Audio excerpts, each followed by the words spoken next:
தமிழர் HD கனடாவின் இன்றைய முக்கிய செய்திகள். இலங்கை செய்திகள். படுதோல்வியடைந்த முக்கிய பிரபலங்கள். பிள்ளையான் ஜோன்ஸ்டனின் பரிதாப நிலை. அனுர அலையில் தமிழ் அரசியல்வாதிகளுக்கு அதிர்ச்சி கொடுத்த அர்ச்சுனா. இலங்கை வரலாற்றில் பாரிய மாற்றம். அனுரவுக்கு வரலாறு காணாத வெற்றி. மீண்டும் தேர்தல்களில் போட்டியிடுவேன். மைத்திரி அதிரடி.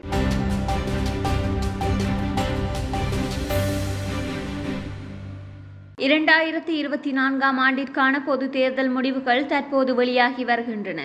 அனைத்து கட்சிகளையும் பின்தள்ளி தேசிய மக்கள் சக்தி கட்சி முன்னிலை வகிக்கின்றது. இதேவேளை இதுவரை வெளியான பெறுபேறுகளுக்கு அமைய கடந்த நாடாளுமன்றத்தை பிரதிநிதித்துவப்படுத்திய பல உறுப்பினர்கள் தோற்கடிக்கப்பட்டுள்ளனர். குருநாகல் மாவட்டத்தில் தேசிய மக்கள் சக்தி 12 ஆசனங்களை பெற்று அமோக வெற்றி பெற்றுள்ளது. ஐக்கிய மக்கள் சக்தி குருநாகல் மாவட்டத்தில் 3 ஆசனங்களை வெற்றி பெற்றுள்ளது.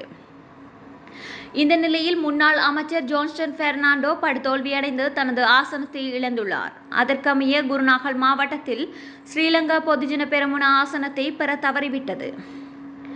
இதேவேளை முன்னாள் தமிழ் அமைச்சர்களான டாக்டர் தேவானந்தா, சிவனேசதுரை சந்திரகாந்தன், அங்கஜன் ராமநாதன், மனோ கணேசன் மற்றும் முன்னாள் நாடாளுமன்ற உறுப்பினர் செல்வராசா கஜேந்திரன் ஆகியோர் தோல்வியடைந்துள்ளனர்.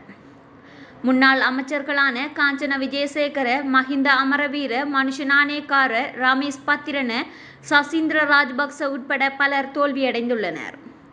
இதேவேளை கடந்த அரசாங்கத்தில் இராஜாங்க அமைச்சு பதவிகளை வகித்த வடிவேல் சுரேஷ் மற்றும் அரவிந்தகுமார் பதுளை மாவட்டத்தில் படுதோல்வியடைந்துள்ளனர். அதேவேளை முன்னாள் இராஜாங்க அமைச்சர்களான பிரமித்த பண்டார தென்னகோன் மற்றும் ரோஹண திசாநாயக்க மாத்தளை மாவட்டத்தில் படுதோல்வியடைந்துள்ளனர். முன்னாள் அமைச்சர்களான அனுர பிரியதர்ஷன ஜாப்பா, டிபி ஹேரத், சாந்த பண்டார, அசங்க நவரத்ன ஆகியோர் தோல்வியடைந்துள்ளனர். முன்னாள் அமைச்சர்களான துமிந்த திசாநாயக்க, SM சந்திரசேன அனுராதபுரம் மாவட்டத்தில் படுதோல்வியடைந்துள்ளனர். இந்த தேர்தலில் முன்னாள் ஜனாதிபதிகள் உட்பட பல சிரேஷ்ட அரசியல்வாதிகள் போட்டியிடுவதை தவிர்த்திருந்தமை குறிப்பிடத்தக்கது. எதிர்வரும் 21ஆம் திகதி புதிய நாடாளுமன்றம் கூடவுள்ளதாக ஜனாதிபதி அனுரகுமார திசாநாயக்க வர்த்தமானி மூலம் அறிவித்துள்ளார். இந்த நிலையில் பல முகங்களுடன் புதிய நாடாளுமன்ற அமர்வு நடைபெறவுள்ளமை குறிப்பிடத்தக்கது. இலங்கையில் ஏற்பட்ட அனுர அலை தென்னிலங்கை அரசியலை மட்டுமன்றி தமிழர் தேசிய கட்டமைப்பை தகர்த்துள்ளதாக தெரிவிக்கப்படுகின்றது. தற்போது வெளியாகி கொண்டிருக்கும் நாடாளுமன்ற தேர்தல் பெறுபேறுகளுக்கு அமைய வடமாகாணத்தில் தேசிய மக்கள் சக்தி ஆதிக்கம் செலுத்தியுள்ளது. தமிழர் தாயகத்தில் பாரம்பரிய தமிழ் கட்சி பிளவுபட்டு பல பிரிவுகளாக களமிறங்கி பெரும் தோல்வியை சந்தித்துள்ளதாக சுட்டிக்காட்டப்பட்டுள்ளது. மாறாக கடந்த சில மாதங்களாக பெரும் பேசுபொருளாக இருந்த வைத்தியர் அர்ஜுனா ராமநாதன் மீதான மக்களின் ஆதரவு தமிழ் கட்சிகளுக்கு பெரும் அதிர்ச்சியை ஏற்படுத்தியுள்ளது. குறுகிய காலத்தில் பிரபலமான வைத்தியர் நாடாளுமன்றம் செல்வதற்கான வாய்ப்புகள் தற்போது ஏற்பட்டுள்ளதாக தேர்தல் முடிவுகள் மூலம் அறிய முடிகின்றது. எனினும் உறுதிப்படுத்தப்பட்ட தகவல்கள் இதுவரை வெளியாகவில்லை. இதுவரை வெளியான ஜாழ் மாவட்ட தேர்தல் முடிவுகளுக்கு அமைய தேசிய மக்கள் சக்தி 59,688 வாக்குகளையும், இலங்கை தமிழரசு கட்சி 53,250 வாக்குகளையும், சுயேட்சையாக போட்டியிட்ட வைத்தியர் அர்ஜுன ராமநாதன் 21,433 வாக்குகளையும் பெற்றுள்ளார். வைத்தியர் அர்ஜுனாவுக்கு சாவகச்சேரியில் 5,978 வாக்குகளும், யாழ்ப்பாணத்தில் 1,067, நெடுந்தீவில் 601 வாக்குகளும், கிளிநொச்சியில் 2,098 வாக்குகளும், மானிப்பாயில் 2,413 வாக்குகளும், நல்லூரில் 2,279 வாக்குகளும், பருத்தித்துறையில் 1,572 வாக்குகளையும், வட்டுக்கோட்டையில் 1,877 வாக்குகளையும் பெற்றுள்ளார். அதற்கமைய நாடாளுமன்ற உறுப்பினராக தெரிவாகும் வாய்ப்பு உள்ளதாக சுட்டிக்காட்டப்பட்டுள்ளது.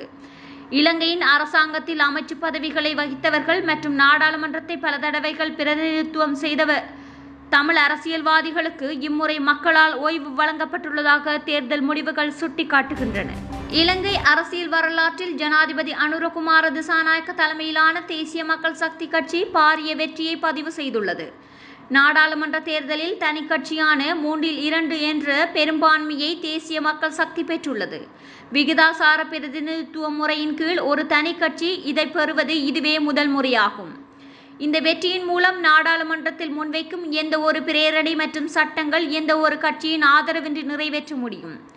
இலங்கை முழுவதும் நடைபெற்ற தேர்தலில் மட்டக்களப்பு தேர்தல் தொகுதியில் மட்டும் தேசிய மக்கள் சக்தி 2ஆம் நிலைக்கு தள்ளப்பட்டுள்ளமை குறிப்பிடத்தக்கது. எதிர்வரும் காலங்களில் மீண்டும் தேர்தல்களில் போட்டியிட உள்ளதாக முன்னாள் ஜனாதிபதி மைத்திரிபால சிறிசேன அறிவித்துள்ளார். முன்னாள் ஜனாதிபதி மைத்திரிபால சிறிசேன நேற்றைய தினம் பொது தேர்தலுக்கான தனது வாக்கை பொலனறுவை புதிய நகரத்தின் வித்யாலோக பிரிவினவில் செலுத்தினார். அதன் பின்னர் ஊடகங்களுக்கு கருத்து வெளியிட்ட அவர், இந்த அரசாங்கம் 5 வருடங்கள் நிலைத்திருக்கும் என்று கூற முடியாது. இடைநடுவிலும் கவிழும் சாத்தியமுள்ளது. அதன் காரணமாக நான் தற்போதைக்கு அரசியலிலிருந்து ஓய்வெடுத்துக் கொள்ளும் எண்ணமில்லை. எங்களுடைய சர்வஜன அதிகாரம் கட்சிக்கு மிக சிறந்த தலைவர் ஒருவர் கிடைத்துள்ளார். அதன் காரணமாக எதிர்வரும் காலங்களில் நான் மீண்டும் தேர்தல்களில் போட்டியிடும் சந்தர்ப்பங்கள் ஏற்படலாம் என்று மைத்திரிபால சிறிசேன தொடர்ந்தும் தெரிவித்துள்ளார்.